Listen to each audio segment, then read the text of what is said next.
통해서 하나님께서 사도 바울에게 말씀하시기를 내가 예루살렘에서 나의 일을 행한 것 같이 로마에서도 행하여야 하리라. 하나님의 목적은 그리고 목표는 사도 바울을 로마까지 보내서 로마에서 생명의 복음을 전하는 거죠. 근데 지금 우리가 계속 공부하고 있는 것은 1차, 2차, 3차와는 전혀 달라요. 1차, 2차, 3차는 그냥 순전하게 쭉 갔습니다. 배로 말하면 아무런 파도나 바람 없이 순항을 하는 거예요. 근데 지금 4차는 로마로 가는 과정인데 이렇게 어려울 수가 없어요. 네. 그래서 어제 우리가 말씀드린 것처럼 사도 바울이 이 아그리파 앞에서 마지막으로 변론을 하는데 이게 4번째입니다. 4번째. 그러니까 유대 교인들 앞에서 한번 자기 변론을 했죠. 변론이라기보다는 예수를 만난 이야기. 내가 어떻게 다메섹 도상에서 예수를 만났나. 그리고 많은 유대교의 지도자들이 모인 공회원들, 사내들인 공회 앞에서 2번째. 그리고 벨릭스 총독 앞에서 3번째. 여기 지금 아그리파 왕 앞에서 4번째예요. 근데 보면 이게 쭉 순서대로 보면요. 이게 보통 유대인들, 그 다음에 유대교의 지도자급인 사내들인 공회, 그 다음에 벨릭스 총독, 아그리파 왕. 이렇게 올라가는 곡선을 그리는 거죠. 그러니까 이것은 하나님께서 만드신 계획이에요. 사도 바울이 계획한 것도 아니고 사도 바울이 그것을 어떻게 계획했겠어요. 그냥 그는 복음을 전하는 열정 하나 그거지 나머지는 하나님께서 그 얘기를 인도해 가시는 거죠. 분명한 것은 그들에게 복음을 전하기 위한 하나님께서 만드신 기회였다라고 하는 거죠. 그러니까 1차, 2차, 3차에서는 보통 사람들에게 이방인들에게 그냥 다수 불특정 다수에게 복음을 전했다면 이번에는 이 고위 관리 특별히 총독이나 왕까지 이 복음을 전하는 기회를 받은 것이다. 하나님이 주신 기회죠. 그러니까 하나님의 일이라는 게 어떤 때는 일사천리로 될 때가 있어요. 아무런 문제 없이 아무런 어려움 없이 우리가 기도한 대로 착착착 진행이 됩니다. 근데 어떤 때는 매우 어려워요. 그 과정이. 산 하나 넘으면 또 산이 나타나고 산 하나 넘으면 또 산이 나타나고 산 하나 넘으면 또 산이 나타나고 그것은 우리의 믿음이 부족해서 그런 게 아니에요. 그것은 우리가 기도를 안 해서 그런 것이 아닙니다. 믿음이 있어도 기도를 해도 하나님이 우리의 인생 여정 가운데 어떤 때는 그런 과정을 겪어가게 하시는 거예요. 그것은 우리를 위한 것이에요. 사실은. 그래서 그 과정을 통해서 우리가 하나님을 만나는 거죠. 그러니까 우리가 많은 분들의 간증을 들어보면 평탄한 삶에서는 간증거리가 없어요. 그러나 위기, 실패, 질병, 고난, 고통 이런 많은 문제들 앞에서 하나님을 진짜로 만나는 거예요. 그러면 하나님을 뭐 가짜로 만나는 사람들도 있나요? 있어요. 형식적인 거죠, 그냥. 형식적으로 그냥 왔다 갔다 하는데 예수 그리스도를 인격적으로 만나지 못한 거죠. 그런데 그 문제를 통해서 예수 그리스도를 하나님을 인격적으로 만나는 그러니까 모든 우리의 인생 요정 가운데서 나타나는 모든 이런 문제들은 사실은 우리의 뭐 죄라든지 뭐 기도가 부족하다든지 또 믿음이 없다든지 뭐 그런 이유가 있을 수도 있으나 그러나 크게 보면 궁극적으로는 하나님께서 우리에게 유익을 주시기 위해서 하나님께서 만드신 하나님의 작품이다. 그렇게 보시면 됩니다. 그러니까 우리가 인생 요정 가운데 어려움이 있다고 해서 너무 낙심하지 마세요. 그 어려움 속에서 하나님께서 계획하신 목적이 있는 거라고요. 이제 아그리빠 왕 앞에서 다메섹 도상의 이야기를 하죠. 그리고 오늘 본문에 보면 19절에 아그리빠 왕이요, 그러므로 하늘에서 보이신 것을 내가 거스리지 아니하고, 거기 줄 긋읍시다. 지금 어제 말씀에 보면 아그리빠 왕에게 사도 바울이 자기 간증을 하면서, 나도 원래는 유대인이었고 여러분들처럼 이렇게 기독교인들을 방해하고 박해하고 복음을 멸시하는 것이 그 잘하는 줄 알았다. 그것이 유대교에 대해서 헌신인 줄 알았다. 그런데 내가 다메섹 도상에서 그분의 음성을 들었다. 그분. 그리고 나는 고꾸라졌고 나는 지금 그분의 뜻을 따르고 있는 것이다. 그 얘기입니다. 그 다음 20절. 먼저 다메섹에와 또 예루살렘에 있는 사람과 유대 온 땅과 이방인에게까지 회개하고 하나님께로 돌아가서 회개할 합당한 일을 행하라 선전하므로 유대인들이 성전에서 나를 잡아 죽이고자 하였으나 하나님의 도우심을 받아 내가 오늘까지 여기 있습니다. 거기 22절에 보면 이런 말씀이 있어요. 내가 오늘까지 서서 높고 낮은 사람 앞에서, 거기 적읍시다. 높고 낮은 사람 앞에서 내가 지금 그리스도를 증거하는 것입니다. 그 내용이 뭐냐? 23. 곧 그리스도가 고난을 받으실 것과 죽은 자 가운데서 먼저 다시 살아나서 이스라엘과 이방인들에게 빛을 선전하시리라 함입니다. 여기서도 지금 사도 바울이 딴 얘기한 게 아니에요. 복음의 핵심을 얘기한 거예요.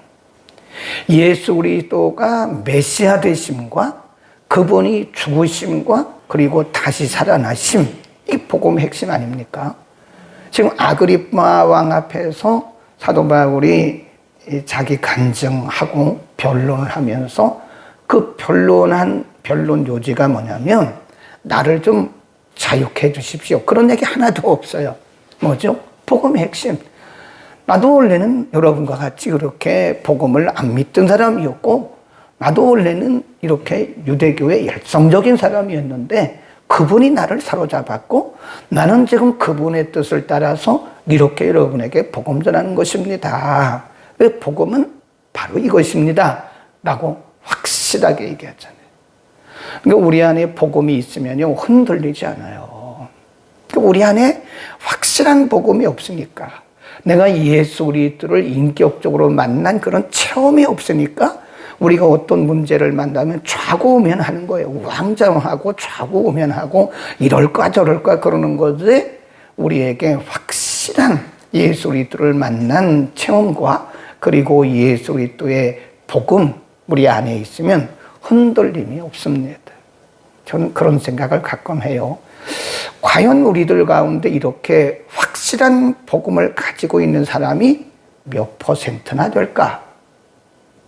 어떤 문제 앞에서 흔들림 없이 사도 바울처럼 이렇게 좌고우면하지 않고 우왕좌왕하지 않고 비겁해지지 않고 이렇게 복음의 확실한 증인으로 말할 수 있는 사람이 얼마나 될까?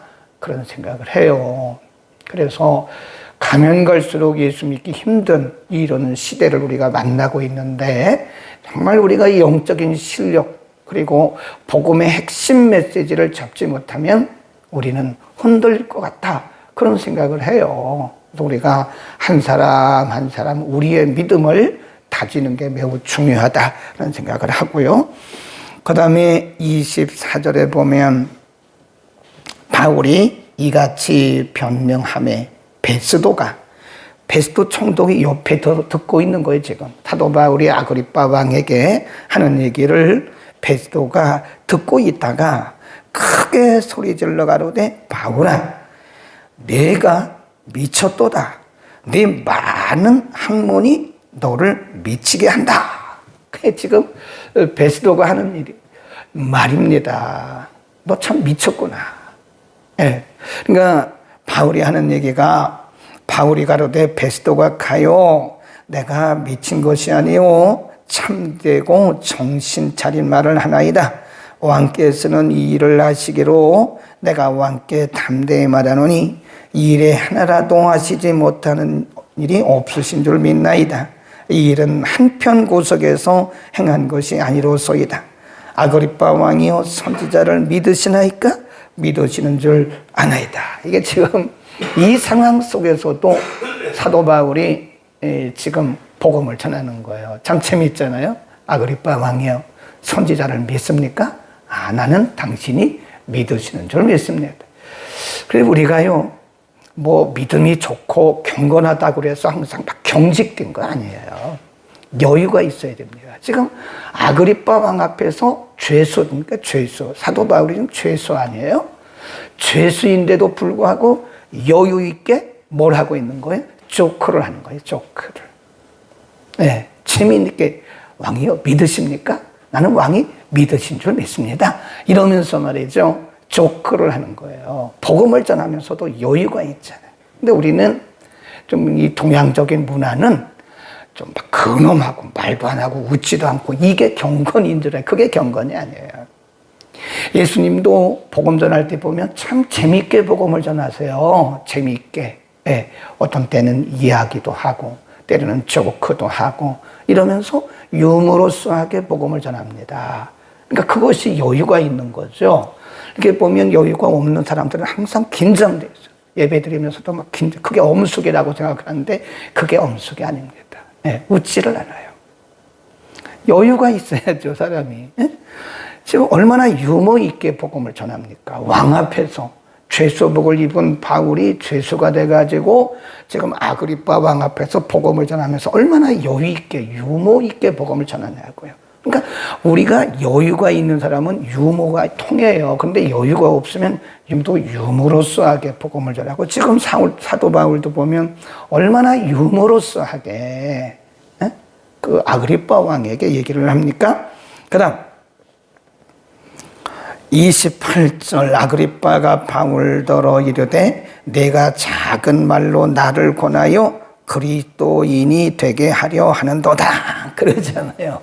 그러니까 또 바울이 말하기를 자 우리 29절 함께 읽습니다. 시작. 바울이 가로되 말이 많으나 적으나 당신뿐 아니라 오늘 내 말을 듣는 모든 사람도 다 이렇게 결박한 것 외에는 나와 같이 되기를 하나님께 원하노이다 하니라. 지금 내가 나를 전도하려고 하는구나. 아그리빠 왕의 말이 그거예요. 당신이 지금 나를 전도하려고 그러는 거죠. 그러니까 사도 바울이 말하기를 그렇습니다. 나처럼 이렇게 유대인들에게 고소당하는 것 외에는 여기 있는 여러분 모두가 다 나처럼 이렇게 예수 믿기를 바랍니다. 얼마나 멋있어요. 근데 우리 복음이 확실한 사람들은요, 여유가 있어야 돼요. 뭐 떨을 것도 없어요. 우리가 잡혀가면 잡혀가는 거지. 그게 뭐가 그렇게 무서워가지고 그냥 덜덜덜덜 떨고 그러면 안 된다고요. 복음이 확실한 사람들은 어디서나 담대하고 여유가 있는 것이다. 거기다 써놓으세요. 복음이 확실한 사람은, 내 안에 복음이 있는 사람들은 어디서나 담대하고 확실하다. 그 다음에 30절입니다. 굉장히 중요한 말씀.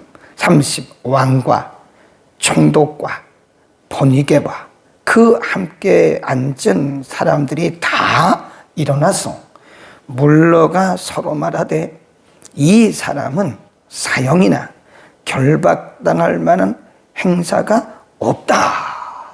이 사람 무죄네? 예, 거기 앉은 사람들이 다 말하기를 총독, 왕, 함께 왔던 번이게, 주변에 있던 많은 사람들이 말하기를 이 사람 무죄네? 죄가 없네? 무죄를 선언하는 거예요. 그게. 또 이렇게 말합니다. 32절 시작. 이에 아그리빠가 베스도더러 일러 가로되 이 사람이 만일 가이사에게 호소하지 아니하였다면 놓을 수 있을 뻔하였다. 석방입니다. 만일 이 사람이 가이사에게 상고하지 않았으면 이 사람은 석방입니다. 이렇게 베스도 총독에게 아그리빠가 얘기를 하는 거예요. 무죄.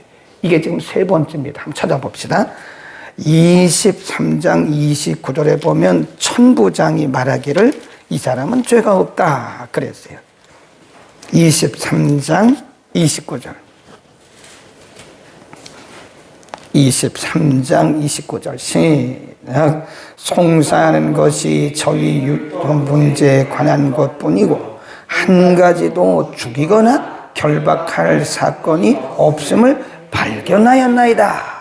이게 누가 한 얘기냐면 천부장이 한 얘기예요. 로마의 천부장이 유대인들이 사도 바울을 죽이려고 성전 안에서 끌어내고 암살하려고 할 때 천부장이 이렇게 보니까 죄가 없네 이렇게 말하는 거예요. 그 다음 또 25장으로 갑니다. 25장 25절. 그래도 베스도도 그렇게 말을 합니다. 25절 시작. 나는 살피건대 죽일 죄를 범한 일이 없더이다. 그러나 저가 황제에게 호소한 고로 보내기를 작정하였나이다. 이게 베스도가 한 얘기예요. 베스도 총독이 내가 보니까 이 사람 죄 없습니다. 그리고 지금 아그리빠가 하는 얘기가 이 사람 죄 없네. 근데 지금 로마 천부장이 말하기를 유대인들이 사도 바울을 죽여야 된다고 뭐 별 얘기를 다 하는데 천부장이 말하기를 죄 없습니다. 내가 살펴보니까 아무런 죄 없습니다. 베스도 총독도 사도 바울을 죽이려고 암살단이 와가지고 뭐 별 얘기를 다 하고 공회원들이 와가지고 고소해도 베스도가 보니까 아니 이 사람은 죽일 만한 그리고 결박할 만한 죄가 없어요. 지금 아그리빠 왕도 말하기를 아무런 죄가 없어요 라고 무죄를 선언하게 되는 거예요. 누가 하신 걸까요? 하나님이 하셨죠. 하나님이 지금 바울을 어디까지 보내셔야 돼요? 로마까지 보내야 돼요. 바울의 마지막 사명은 로마까지 가서 로마인들에게 복음 전하는 거예요. 그러니까 사명이 있는 한 안 죽어요. 그 말이 맞아요. 사명이 있는 한 우리는 죽지 않는다. 그 말이 맞다니까요. 하나님이 오늘도 우리를 왜 살려두셨나? 하나님이 오늘 우리에 관련된 모든 일들을 왜 대신 일해 주시나?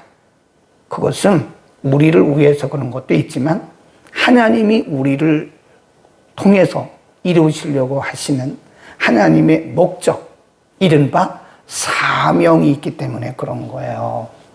아멘. 우리를 향하신 하나님의 목적, 우리를 통해서 이루시려고 하는 하나님의 사명이 있어서 하나님이 우리를 보호하시고 보존해 주시고 공급해 주시는 거죠. 그래서 우리가 이 땅에 행복한 삶을 살려면 나의 사명이 무엇인가를 발견해야 돼. 우리의 사명을 발견하지 못하는 한 우리는 행복할 수가 없어요. 먹고 마시고 입고 이런 것들은 진짜 행복이 아니에요.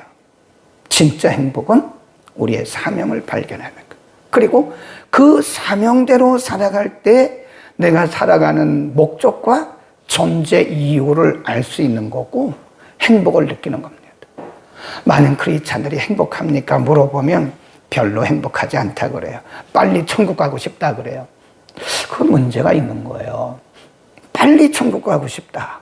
당연히 예수 믿으면 천국 가는 거죠. 빨리 안 가도 갑니다.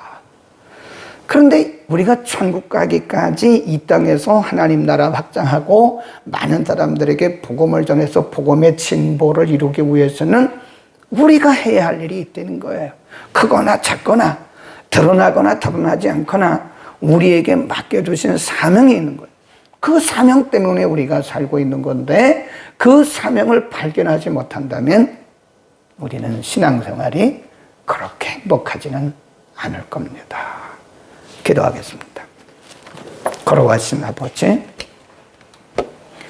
오늘 아침도 우리를 불러주시고 하나님께서 사도 바울을 통해서 일하시는 과정, 장면들을 보여주시고 하나님이 사도 바울을 왜 그렇게 위험 가운데서 건져주셨고 왕까지 동원해서 바울의 무죄를 선언하게 하셨는지 그것은 바로 로마까지 가서 복음을 전하게 하심인 줄 저희가 알았습니다. 오늘 우리가 이 땅에 있는 것은 하나님 오늘도 우리에게 생명을 주시고 일상의 복을 주신 것은 하나님이 우리를 통해서 이루시기를 원하시는 이른바 사명 때문인 것을 믿습니다.